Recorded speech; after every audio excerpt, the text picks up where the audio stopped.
अस्सलामुअलैकुम नाज़रीन, doctor Danish real focus के साथ हाजिर है।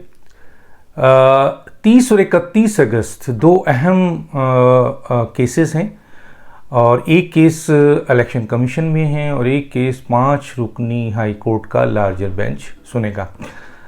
आपको याद होगा ये 3 रुकनी लार्जर बेंच सुन रहा था, लेकिन फिर ये इस्तदा भी की गई थी कि इसको मज़ीद बढ़ा दिया जाए। वैसे हाई कोर्ट में मेरी इत्तला के मुताबिक तकरीबन 9 जजेज़ हैं और उनमें से 5 जजेज़ जो हैं वो कल के 31 अगस्त का जो है वो आपका ये केस सुनेंगे। इस 31 अगस्त के केस में मसलन ये एक लिहाज से नाअहली का केस है जो पहले ही शोकाज इशू हो चुका है। अच्छा, शोकाज का मतलब है कि अगर कोई हुकूमत या कोई इदारा या कोई डायरेक्टर या कोई भी सरबरा अपने स्टाफ को या किसी शख्स को शोकाज देता है तो इसका मतलब ये होता है कि उसके ख़िलाफ़ तादीबी कार्रवाई शुरू हो गई है और उस सिलसिले में उसने अपना डिफेंस करना है। अगर वो डिफेंस में कामयाब नहीं होता है तो फिर इस शोकाज के ऊपर जो है वो फिर एक्शन होता है। और मौजूदा शोकाज जो दिया गया है, जो चार्जशीट बनती है एक लिहाज से, वो इसी लिहाज से थी कि जी जो पिछले दिनों इमरान खान साहब ने अलग ऐलान एक जलसे में एक खातून जज को धमकी दी थी और उनके ख़िलाफ़ कार्रवाई करने का अंदिया दिया था, बज़ाफ्ता उनका नाम लिया था, जिसकी बुनियाद पर इस्लामाबाद हाई कोर्ट ने इस चीज़ को टेकअप किया है। और उसके बाद अब जो है एक शोकाज भी इशू हो गया है और उस शोकाज के ऊपर इमरान खान साहब बहुत खफा हैं, बहुत ज़्यादा खफा हैं।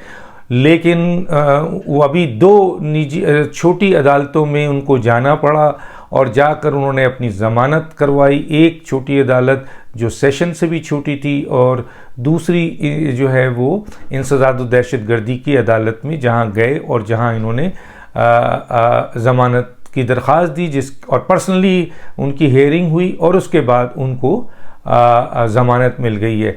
तो इस मौके पे जब इस्लामाबाद हाई कोर्ट के लार्जर बेंच ने उनको शोकाज दिया है निजी अपनी महफिल में, तो उन्होंने उन अदालतों की ऐसी की तैसी कर दी जो हमारी इत्तलात हैं। लेकिन पब्लिकली, हालांकि अभी उन्होंने जहलम का जलसा किया है जो बुरी तरह नाकाम हुआ है, आपने उस पर भी मैं बात करूंगा। लेकिन पहले मैं ये बता दूं कि अभी जो जलसे हुए हैं या प्रेस कॉन्फ्रेंस हुई है, कहीं भी कोई बात हुई है उसमें खुलकर उन्होंने अदालत को उस तरीके से मलाइन नहीं किया जैसे पहले करते आ रहे थे। चुनांचे अब जो सूरत हाल है वो ये है कि जी अपनी जो उनकी किचन काबीना है जिसमें उन्होंने इस्लामाबाद हाई कोर्ट, पहले भी इस्लामाबाद हाई कोर्ट के परखचे उड़ाए थे, लेकिन अब बहुत मोहतात हैं काबीना के अंदर, तो वो जो कुछ भी अपना भड़ास निकाल रहे हैं, लेकिन पब्लिकली या मीडिया में वो इससे इज्तनाब कर रहे हैं। ख़ुद भी उनको अंदाज़ा हो चुका है कि उन्होंने अपनी गर्दन खुद कानून के हवाले की है, लेकिन इल्ज़ाम वो इस्टेब्लिशमेंट पे लगाते हैं, हुकूमत पे लगाते हैं कि मुझे नाअहल किया जा रहा है। दूसरी तरफ भी जो 30 तारीख को केस है वो इलेक्शन कमीशन में नाअहली का केस है और इस केस में भी उन्होंने पूरी दुनिया में आवाम में पब्लिकली जो है वो चीफ इलेक्शन कमिश्नर का नाम लेके इलेक्शन कमीशन को उन्होंने धमकियां दी, उनको थ्रेट दिया, उनको उनकी तज़हीक की, तज़लील की। और इस सिलसिले में इलेक्शन कमीशन ने भी, जो कि चीफ इलेक्शन कमिश्नर मैं बता चुका हूँ, आप भी जानते हैं कि वो एक जज की हैसियत रखता है, चुनांचे 204 के तहत और मुख्तलिफ इलेक्शन एक्ट के तहत 137, 173, 174 और दूसरे आर्टिकल के तहत उनको तौहीन अदालत का नोटिस जारी हो चुका है और इस सिलसिले में उनके जवाबात भी कहा था कि आप दे दीजिए और उसकी तारीख रखी थी 30 अगस्त को।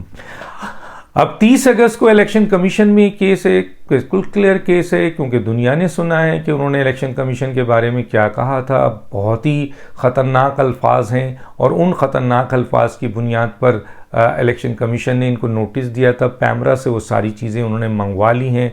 अब जो इम्पॉर्टेंट मैटर है वो ये है कि इलेक्शन कमीशन 30 तारीख को इस केस को आगे बढ़ाएगा, आया वो कितना टाइम लेता है। इसी तरीके से जो अहम तरीन केस है दूसरा, वो भी 31 अगस्त को है, जिसमें अब 3 रुकनी के बजाय 5 रुकनी जो है वो अब जजेस का जो है वो बेंच हो गया है, जिसमें chief justice of Pakistan Athar Minallah भी शामिल हो गए हैं। वो छुट्टी पे थे, वापस आ चुके हैं। अब ये 2 केसेस हैं, याद रखिएगा, और इन 2 केस, ये दोनों क्रिस्टल क्लियर केस हैं। इसमें अगर ये कानूनी जंग लड़ते हैं तो बुरी तरीके से नाकाम होते हैं। फिर आपकी अदालत का रहम करम भी यहाँ पे नहीं आएगा। अब अगर ये दोनों में गैर माशरूत माफ़ी मांगते हैं तो फिर डिस्क्रिशन अदालत पे है कि अदालत क्या फ़ैसला देती है। इलेक्शन कमीशन जो है वो आपके उनके मेंबरान हैं, 3-4 मेंबरान हैं, और इधर जो है वो 5 मेंबर्स बेंच है। हो सकता है कि 1 माफ़ कर दे, 4 ना करे, हो सकता है 4 माफ़ कर दे, 1 ना करे, तो फैसला इसी सूरत में आएगा। लेकिन कंडीशंस ये बता रही है, हालात ये बता रहे हैं। ख़ुद हम इमरान खान पब्लिक प्लेस पर ये कहते हुए पाए जा रहे हैं कि जनाब मुझे नाअहल करने की कोशिश की जा रही है, मुझे टेक्निकली आउट करने की कोशिश की जा रही है।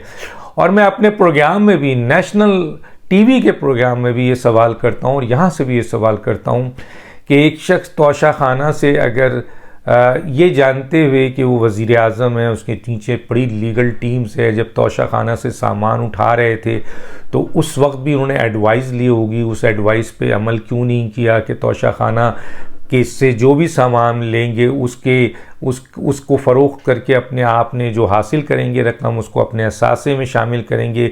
लेकिन आपने 2018, 2019, 2020, 2021 किसी भी गोशवारे में इसको नहीं किया। बहुत से ऐसे तहाइफ हैं जो आपने लिए हैं और जिसकी एंट्री भी आपने नहीं कराई है। तो ये, और जो तीसरा ये है कि जो आपने लिया उसका आपने 20% दिया, हालांकि आप 50% कर चुके थे। तो इस सूरत हाल में इनको जवाब देना है। ये वो रेफरेंस है जो कि स्पीकर से आया हुआ है, ऑलरेडी जो है वो सूरत हाल आपका तोशा खाना का मौजूद है इलेक्शन कमीशन में। तो जब आपने ये, आपको क्या इस्टेब्लिशमेंट ने कहा था कि जी आप चीज़ें उठा लें और उसकी एंट्री भी ना करें, और चीज़ें उठा लें और उसको बेचकर उसकी एंट्री ना करें, या कम कीमत में, क्या इस्टेब्लिशमेंट ने कहा है? तो फिर तो ठीक है, फिर तो आपका कहना सही है कि जी मुझे जो है वो नाअहल करवाया जा रहा है क्योंकि मैंने उनकी बात मानी थी। और अगर आपने अपने एडवाइज़र और मुशीर की मानी थी तो उनको इल्ज़ाम देना कि मुझे मेरे मुशीरों ने मरवा दिया, ये जुमला कहें। अब आइए, आप पूरी दुनिया में आपने चीफ इलेक्शन कमिश्नर को, इलेक्शन कमिश्नर को जो गालियां दी, धमकियां दी, बेइज्जत किया, अब्यूज़ लैंग्वेज किया, चंद हज़ार यूथियाज़ के सामने खड़े होकर आपने समझा मैं फ़िरौन हूँ, मेरा क्या कोई बिगाड़ेगा, मुझे कौन पूछने वाला है। लेकिन अल्लाह की पकड़ बहुत बड़ी होती है और ऐसे पाकिस्तान में मौजूद हैं, अफसर लोग मौजूद हैं, जजेस हैं, आर्मी ऑफिशियल्स हैं, मीडिया पर्सन हैं, हर जगह ऐसे हैं जो आपकी फ़िरौनियत पे आपको ललकारेंगे और आपके गलत काम पे आपको पकड़ेंगे और आपको पाबंद करेंगे कि आप कानून के दायरे में आए। ऐसे हर जगह लोग मौजूद हैं। आपकी गलतफहमी थी कि मैं इन चंद हज़ार यूथियाज़ के सामने खड़ा हो गया और मेरे साथ ये यूथियाज़ की अवामी ताकत हो गई। आप समझते हैं पूरी कौम आपके सामने, पता नहीं कौन मिसगाइड करता है आपको कि आपके साथ पूरी कौम आ जाती है। पूरी कौम जो है वो किसी के साथ भी नहीं होती है, माजरत के साथ। आप अभी इसमें बहुत सारी मिसालें मैं दे सकता हूँ। अब आते हैं आप कि जनाब अली, इस पे पूरी दुनिया को पता है कि आपने कहा है और ये स्टेटमेंट आपके इलेक्शन कमीशन ने इसको नोटिस लिया है। क्रिस्टल क्लियर केस है। इलेक्शन कमीशन इस सिलसिले में आपसे जवाबात तलब कर चुका है। आप इसका क्या जवाब देंगे, ये एक इम्पॉर्टेंट बात है कि क्या देते हैं। मेरे नज़दीक कानूनी माहिरीन या जो लोग लॉ को समझते हैं उनके नज़दीक अब आपके पास कोई चारा नहीं है कि आप गैर मशरूत माफ़ी मांगे। और इसी तरीके से जो जज है, आपके खातून जज के हवाले से जो बात की आपने, वो हम वहाँ पे भी आप तकब्बुर के आखिरी हिस्से में पहुँच गए थे और ऐसे अल्फाज अदा कर रहे थे जैसे आपका कोई बिगाड़ नहीं सकता है। फिर कुदरत की पकड़ आई और आप पकड़े गए और उसके बाद आपको थोड़ा सा अंदाज़ा हुआ कि यार मैं तो समझ रहा था मैं फ़िरौन हूँ, लेकिन यहाँ फ़िरौनियत को तो एक लोअर कोर्ट में बेबसी के आलम में उसके रहमो करम पे खड़े थे, ज़मानत मिले या आप 144 पे अरेस्ट हो, एंटी टेररिस्ट कोर्ट में ज़मानत मिले या आप 87 के केस में अंदर हो, वहाँ आप बेबसी के आलम में खड़े थे। वो आदमी जो फ़िरौन बना हुआ था कल तक, वो छोटे छोटे लोअर कोर्ट में जो है वो बेबसी के आलम में खड़ा था और ज़मानत ले रहा था। ये कुदरत का इंतकाम होता है उसको, लेकिन इससे कोई सीख जाए तो बड़ी बात है, और नहीं सीखे तो फिर उसका अंजाम 30 और 31 वाले केस में, अभी तोशा खाना केस को तो मैं छोड़ रहा हूँ, तो ये 31 और 30 बहुत इम्पॉर्टेंट है। अब आइए कि ये जलसे कर रहे हैं, और जहलम का जलसा आप देखें बुरी तरह नाकाम हुआ, क्योंकि लोग इस वक्त मर रहे हैं, पूरी पाकिस्तान में मर रहे हैं सैलाब से बुरी तरह। पाकिस्तान की तारीख़ में इतना बड़ा सैलाब नहीं आया है। लोग एक दूसरे की मदद कर रहे हैं, इख्तलाफात भुला दिया है, इवन के मुख्तलिफ सियासी जमातों के कारकुन मिलकर एक साथ काम कर रहे हैं, फ़ौज मुकम्मल तौर पर शामिल हो चुकी है, हुकूमत मुकम्मल तौर पर शामिल हो चुकी है। वज़ीर आज़म ख़ुद पर्सनली जो है वो दौरे से आने के बाद और दौरे से पहले भी मुकम्मल तौर पर हर जगह जा रहे हैं, और मुख्तलिफ और जो आपका तबक़ा फ़िक्र है, प्राइवेट सेक्टर्स है, वो भी सारा इन्वॉल्व हो चुका है। लेकिन अगर कोई शख्स नहीं इन्वॉल्व हुआ है तो वो एक ही शख्स है, और वो इमरान ख़ान। यहाँ पे तारीख़ ज़रूर लिखेगी कि जब कौम जिसका ये दावा करते हैं उनके साथ है, अवाम जिसका ये दावा करते हैं तमाम अवाम उनके साथ है, जब एक बहुत बड़े एरिए में पाकिस्तान के तमाम चारों सूबों में जब सैलाब आया हुआ था और ये आफत आई हुई थी, और इस सिलसिले में लोग चीख पुकार कर रहे थे, मर रहे थे, बच्चे बूढ़े जवान मर रहे थे, उनके मवेशी मर रहे थे, उनका कारोबार तबाह हो रहा था, उनका घर तबाह हो रहा था। ऐसी सूरत हाल में जहाँ कौम को ज़रूरत थी अपने मसीहाओं की, और इस सूरत हाल में जब फ़ौज, हुकूमत, प्राइवेट सेक्टर्स, आपके लोग सब मिलकर एक कौम की सूरत में सैलाब में जो है सैलाब ज़दगान की मदद के लिए आगे बढ़ रहे थे, ख़ुद आर्मी चीफ और बड़े अहम तरीन कोर कमांडर सारे मौजूद थे।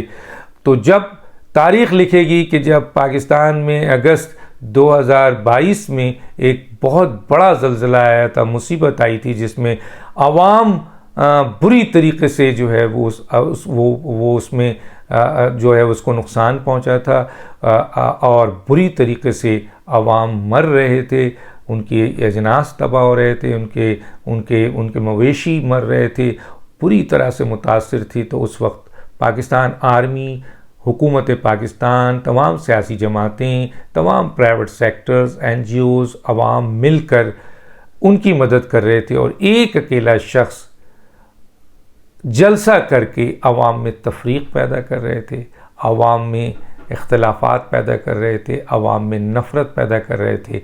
और वो जलसा अपने मफाद के लिए कि मेरे ख़िलाफ़ कोई कार्रवाई ना हो कानूनी, चाहे मैं कुछ करूं और मुझे इक़्तिदार दिया जाए, किसी और को इक़्तिदार ना दिया जाए, तो ये वो कर रहे थे। तारीख़ लिखेगी। अब जहलम के जलसे में क्यों लोगों ने इनको मुस्तरद कर दिया? इनका जलसा बड़ा अच्छा होता था, ऐसी बात नहीं है, बड़े जलसे किए उन्होंने। लाहौर का जलसा 45,000 का है, जो 45,000 से ज़्यादा है, चले 50, 60, 70,000 कर लीजिए, लेकिन 25 करोड़ आबादी है। लेकिन अब जबकि चंद 100 अफराद जहलम के इसमें आए, आपके क्यों आए? इसलिए कि लोगों ने आपके इस बयानिए को रद्द किया और इस बयानिए को सपोर्ट किया जो आर्मी चीफ का बयानिया था, जो वज़ीर आज़म का बयानिया था, जो कि इस वक्त सैलाब ज़दगान की मदद किया जाए, सियासत ना की जाए। इस वक्त सिर्फ़ और सिर्फ तवज्जो आपके सैलाब ज़दगान के ऊपर हो, और जितनी कम जाने और नुकसान हो सकता है उसको किया जाए सब मिलकर। तो जहलम की आवाम इस बयानिए की तरफ गई, और उन्होंने आवाम की बेहतरी के लिए जो भी रोल था वो अदाया। आपके इस बयानिए के ऊपर उन्होंने गुस्से का इज़हार किया और उसको बाइकाट किया, जिसमें चंद 100 अफराद जो हैं, चंद हज़ार अफराद जो हैं, वो जहलम के जलसे में आए थे। इसीलिए आज आपने पेशावर का जलसा, आपको मशवरा दिया गया कि यहाँ पे भी लोग कम आएंगे और आपके परखचे उड़ जाएंगे, क्योंकि आप गलत डायरेक्शन में जा रहे हैं। लेकिन इसके बावजूद आपकी फ़िरौनियत ख़त्म नहीं हो रही है। ये जलसे और जुलूस एक साजिश थी कि आप, और कहा भी आपने कि जी ये मैं इसलिए तसलसल रखना चाहता हूँ कि ये मैं इस हुकूमत को गिराना चाहता हूँ। गोया ये साजिश है, क्योंकि IMF के ख़िलाफ़ आप दो सूबों से साजिश कर रहे हैं जो मुल्क के ख़िलाफ़ है, हुकूमत के ख़िलाफ़ नहीं है, और इन जलसे जुलूसों से आप अवाम के ख़िलाफ़ साजिश कर रहे हैं, तफरीक पैदा कर रहे हैं, आज कौम में तफरीक पैदा कर रहे हैं, जबकि कौम को एक होना चाहिए। पाकिस्तान में जब भी कुदरती आफत आई है कौम एक हुई है। पाकिस्तान के ऊपर कभी हमला हुआ है, नौजुबिल्लाह हमला हुआ है, तो कौम एक हुई है। आज भी कौम एक ही है, लेकिन सिर्फ वाहिद आप और आपके चंद हजार यूथियाज। अब वो अवाम का हल्का जो आपके जलसे जुलूसों में आज के उछल कूद करता था, आपको सपोर्ट भी करता होगा, लेकिन आपके इस बयानिए को उठाकर मुस्तरद किया है। गोया आपकी ये साजिश कि मैं जलसे जुलूस करके पाकिस्तान इस मौके पे कौम को तकसीम करूं और कौम को तकसीम करके मैं पाकिस्तान को नुकसान पहुंचाऊं, लेकिन इसमें आप नाकाम हुए। लोग दानिश पे आ दीजिए। अल्लाह हाफिज़।